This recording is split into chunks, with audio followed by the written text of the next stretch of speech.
He asked me, where are you coming from? I said, I am coming from Ernakulam. Hey, don't tell me. He did not believe. I said, yes, I am coming from Ernakulam. And that was a very proud moment for me. I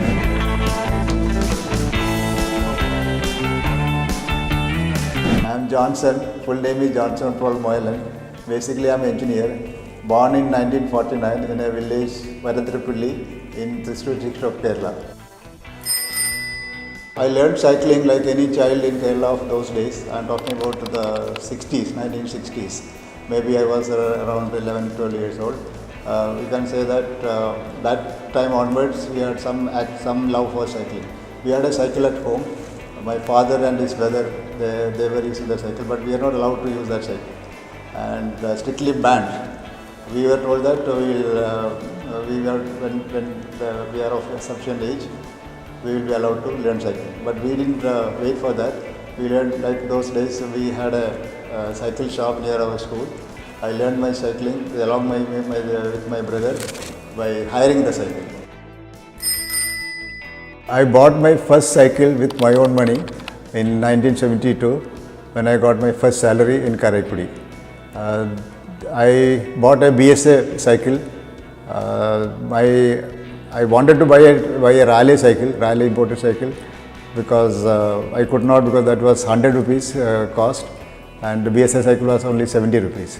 So 70 rupees may be too small amount if you in today's context, but those days my salary was 450 rupees, which itself those days was not a small amount for an engineer. So out of that 70 rupees for a cycle, it's a good amount. I mean 20% of the salary you are spending on a cycle. We got married and we moved to Ranchi. We have two children, son and daughter. When the children grew up, when they were in the +2, we had to buy. We bought a cycle for both of them, and whenever it was available, I used to ride my son's cycle mostly, going to office. Office is though nearby, but whenever he is not using, I used to use it. And he took that cycle when we went for high studies. Daughter's cycle was still there, and when she left for higher studies, that cycle was at home. So I used to ride that cycle, sometimes to office, sometimes to local places, market and all. But distances are hardly not more than 3-4 kilometers. So people used to make fun of me, saying that why do you want to use the cycle, and company is paying me good salary plus convenience allowance. But I didn't care, because I found that it's easy to go on cycle than take a car. When my daughter after she got job, she was telling that, no, why do you want to, if you are using cycle, why don't you buy a new one? But I didn't want to buy because there was no need, hardly small distances. But after marriage, she and husband together bought a new cycle for me. And I will not forget that moment, because maybe I may be one of the few fathers for whom a daughter bought a cycle, and normally it's the other way around. And when I retired in 2009, and finally moved to Ranchi, that was my part of my luggage, and that cycle is still with me, but now it's not in using condition, but still is there. Coming to Ernakulam, I continue to use that cycle which I brought from Ranchi, which was presented by my daughter and son-in-law. But the condition in Ernakulam was much different from Ranchi. Ranchi is a small town. There was not much, and we had there was no need to go to the city. We were moving around the colony only. But Ernakulam condition was totally different. We live near the Kusat, and we are directly entering the highway. So I was really scared to go to the highway. I never attempted, but my cycling was limited to only going to the market and local places. Luckily for me, neither my wife nor children, they never objected to my cycle, rather they were quite supportive. I had a wish to go to one cycle to a ride to my village, Varadhrapalli, which is 60 kilometers away. And out of the 60 kilometers, 52 kilometers right on the highway, National Highway 47.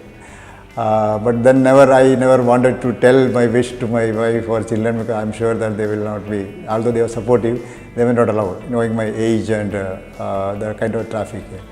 So I took an opportunity when my wife was away with the children in Singapore. I was alone, so I took that opportunity. One day I wanted to have a try, but I was at the same time I was very scared to travel all the distance in one go, because 60 kilometers, and one difficulty I found was there was no cycle shop here. So I thought, let me not try in one go. One day morning, I took a trial ride up to Alua, and it was very scary, especially crossing that Martanda bridge. It was narrow, but somehow I managed and returned. And after that, after a few days, I took another similar ride up to Ankamali. Ankamali is about 25 kilometers. Again, I returned safe. I gained more confidence. And after a couple of days, again one day morning, I straight away rode to Varandrapalli. The first event I participated was a 50-kilometer ride from Kalur to airport and back.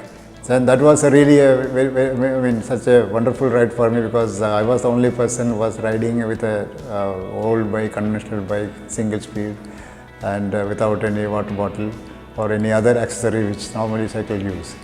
And I didn't have any helmet, so I had borrowed a helmet because helmet was mandatory. And after that, sometime in maybe March, April, I went to Singapore, where my son is working. He had a gear cycle. He had one cycle, his wife had cycle. So that was my first exposure to gear cycle. I started riding that cycle slowly. I did some 20-30 kilometers whenever possible, once or twice in a week. And of course, Singapore, the riding was much easy because it's very cycle friendly city. And after returning from Singapore, while in Singapore, I collected some information what cycle to buy, what model to buy. Finally, I settled down for a gear bike, Royal Strada.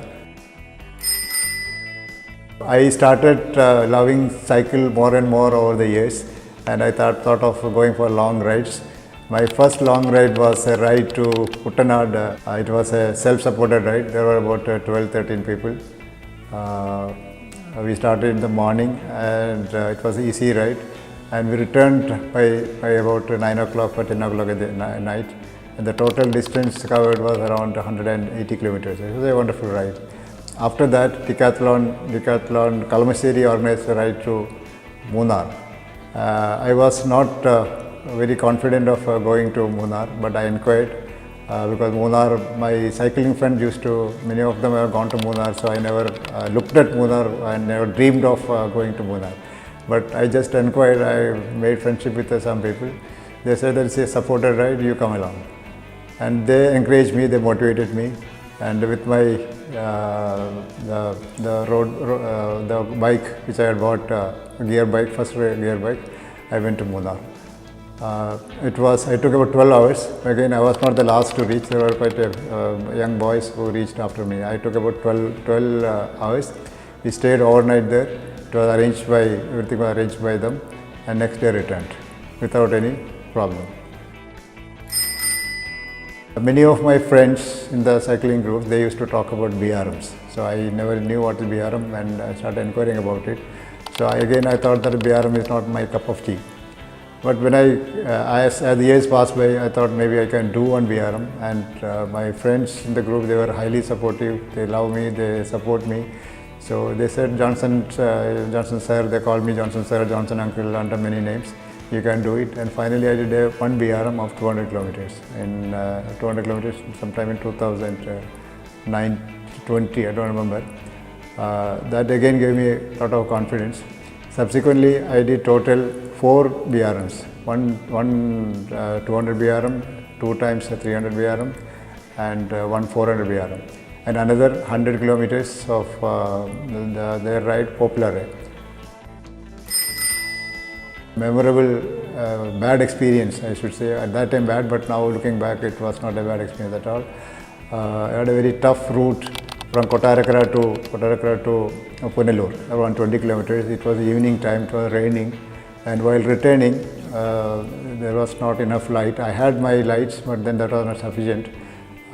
2 cars were coming together, and I had to take my cycle down. This was a level difference. I fell down once. Fortunately, nothing happened to me. Cycle got damaged slightly, and I fell once more. And I fell once more. The problem with me is that due to my age, all these events I will be always riding alone. because in normal events there will be at least the two friends together riding. In my case, that luxury I didn't have. But I continued my rides, and that was a very tough time for me. After two falls, again the chain got removed, and I had tough time in fixing it. I could not fix. But thankfully, two more riders were coming behind me. They fixed it. I thought I will not be able to complete it. The time was sometime 10 o'clock, and there was a 40 hours ride. 10 o'clock in the night, nobody around, it was raining, and I was thinking of how to manage, because it was night time. Maybe I'll have to wait till 6 o'clock and till morning to get an auto. But thankfully, the two riders were coming behind me. They helped, and finally I reached in time and finished. That was the most memorable time as far as an event is concerned, which I'll never forget. Until today, I started recording using Strava app sometime in February. So till now, I have done a distance of a total 23,000 kilometers, roughly 23,000. That includes the rides in Kerala and using both the bikes, and some rides in Singapore, and some rides in Australia where my daughter is living. I had two important rides. It was not an event at all. I wanted to spread the message of cycling to younger generation. So I wanted to have a long ride up to Kanyakumari. So initially 5 people were ready to come. Finally only 2 were there. The other person was a 65-year-old man. His name is Sunil Kumar. After that, I took a similar ride all the way to Mangalore, and from there to Surathkal, where I studied. And it was a very proud moment for me, standing in front of my college where I studied 50 years back. And I'm going there after 50 years with a cycle. It was unbelievable. And I shared my experience with a lot of people. And that was again another memorable ride. As cyclists, we face a lot of problems on road. Cyclists are in general not welcome on road, because this is the generation of two-wheelers, high-speed bikes and cars, and so cyclists are not at all welcome on road. Rather, I should say that cyclists are even hated by other motor vehicle drivers. The biggest problem we face is that we are not people, other riders don't pay any attention, or rather they whenever they say cyclist, they blow horns and try to move away. So my request to other riders, that users of two-wheelers and cars, is that whenever you find a cyclist on road, be kind to them. He is riding not because he can afford, he or she riding a cycle not because he can't afford a two-wheeler. It's a lot of love for cycle and for nature. So be considerate. Don't scare them by blowing a horn, and try to be patient. The problem we face is that many times the vehicles overtake from our right side. Sometimes, many times they turn suddenly on left side. So they have to feel that, they have to think that cyclists also have a right to use the road. So be kind, be considerate. More and more people should come to cycling. More and more people should be seen on the road. Visibility of cyclists should be on the road, and after that we can demand to the government or whatever the transport authorities there to give cycling track more safe routes for cyclists. So for that, first step is that there should be visibility of cyclists. Then only we can demand. There is no point in telling that no, you first provide a cycling track safe ride, then only we do cycling. That's not possible. Don't depend on only a scooter. Go for a cycle. There should be at least, my final advice is that, final message is that, have at least one cycle at home and use it for local rides or short distances. And I'm sure those who are going for that will not regret.